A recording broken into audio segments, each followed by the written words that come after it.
Welcome to Irish Motorsport TV. I'm Karen Feeney, and this weekend we're at Mondello for the biggest race of the year, the Leinster Trophy. So mixed garage, future classics now, and it's BYRNE on pole position in the BMW, Timothy Duggan alongside him in the Seat. Now it's Adrian Dunn, Aidan Byrne, Brendan Travers and Anthony Kelly. Jimmy Kilbride tops out the future classic class in his 106 GTI. So BYRNE and the BMW uses that rear-wheel drive traction to rocket off the line. Look at Timmy Duggan on the outside. Little bit of wheel spin for Timmy. Slows him back. Great grid of future classics. We're on board with Aidan Byrne. No choice but straight into the back of the Seat. Tries to get it stopped and a little bit of contact again down into turn one. Square on and not too hard, so no problem for anyone there. And they all get through turn one. And it's BYRNE leading. Adrian Dunn, though, the danger man in the little Saxo, already up to second place. Jimmy Kilbride there leading the future classics class at the back. Slightly slower class. Here they come. Adrian Dunn already with a 2-3 car length lead. Sideways stuff from BYRNE, standing on the power of the 3 Series BMW as he tries to hang on to the back of the flying Saxo. Then it's Timmy Duggan holding the inside line, defensive as ever. Aidan Byrne next up, Anthony Kelly, Brendan Travers, the local man, Brian Sexton having a go in the Ken Byrne Celica, then Daniel Byrne, who starred in our coverage here last year, the little twin cam Corolla, all having a go down the inside. Up over the inside curve is Timmy Duggan. He really is holding the inside line, doesn't want to let Kelly by. He's leading the championship overall at the moment. On board now with Aidan Byrne, one of the men behind this class and responsible for these huge grids. Big understeer there from the Celica, hard car to drive. Great little racing car, but tends to get a bit wallowy as the race goes on and understeers a little bit. It's heavier than some of the other cars out there, but very reliable and a quick little car, as we will see. There's Emma Dempsey in the Formula Female Rover 25. A look at Adrian Dunn using all the tarmac and a little bit of concrete to get the latest possible turn in there.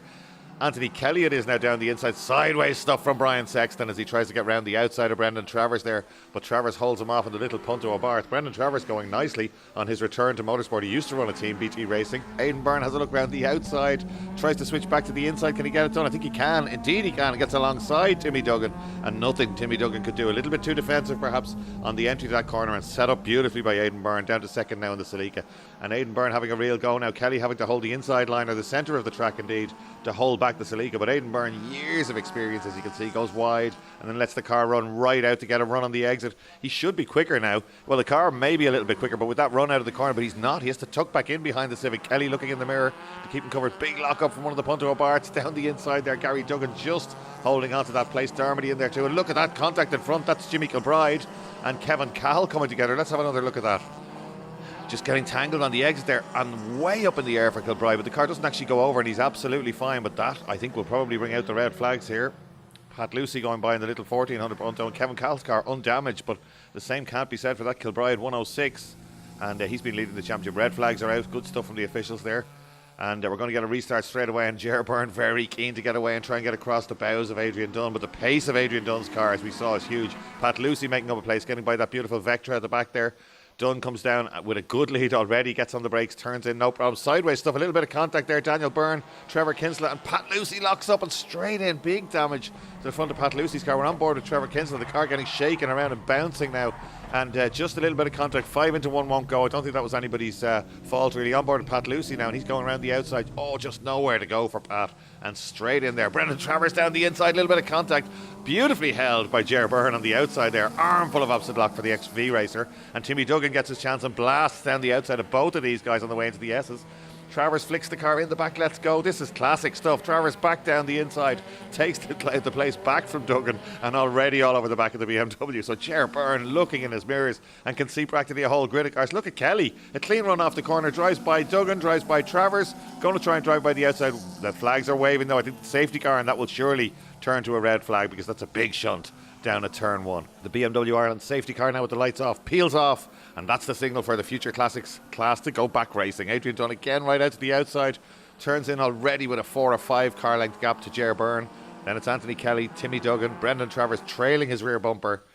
Aidan Byrne right in there too in the Celica, gap back to Sexton. Emma Dempsey still going nicely in the little Rover 25. Great story behind that car. It was an ex-Mondello Park racing school car for many years. Then it was developed into an Irish touring car by Phil Brennan and sat up for many years. And Emma Dempsey and Nicky Daly bought the car to create Formula Female, and they raised funds at a historic race meeting early on. Oh, so sideways there for Ian Thornton in a touch of the Jimmy McRae's and the little Chevette there. Armful of opposite lock. That's cost him a place coming out of turn one. Dunn pulling out now. Kelly it is having to go defensive, and Duggan on the attack.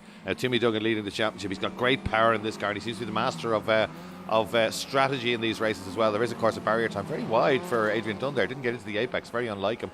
Kelly using all the curb. He knows he's got a really quick man behind him again. Doesn't leave any gap up the inside. Duggan goes down the outside. Going to try for a switchback, but BYRNE is having a sniff down the inside. They both go to the inside on the way out, and BYRNE might get a run at both of them. Meanwhile, the little Saxo takes the checkered flag. Dominance win there for Adrian Dunn. Kelly in second, Duggan third.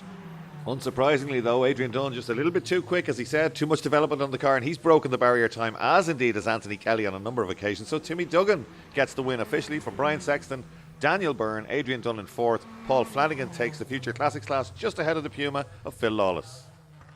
Well, that race was full of drama. It was, yeah. Thankfully, I wasn't in much of it now. It said clean enough, so I'm happy enough with that. There was quite a few casualties there, so the field might be a bit smaller on the next round. It might do me a favour, but yeah, it's never nice to see anyone getting damaged in fairness, like even if it does you a favour, you know, but it's just one of them things.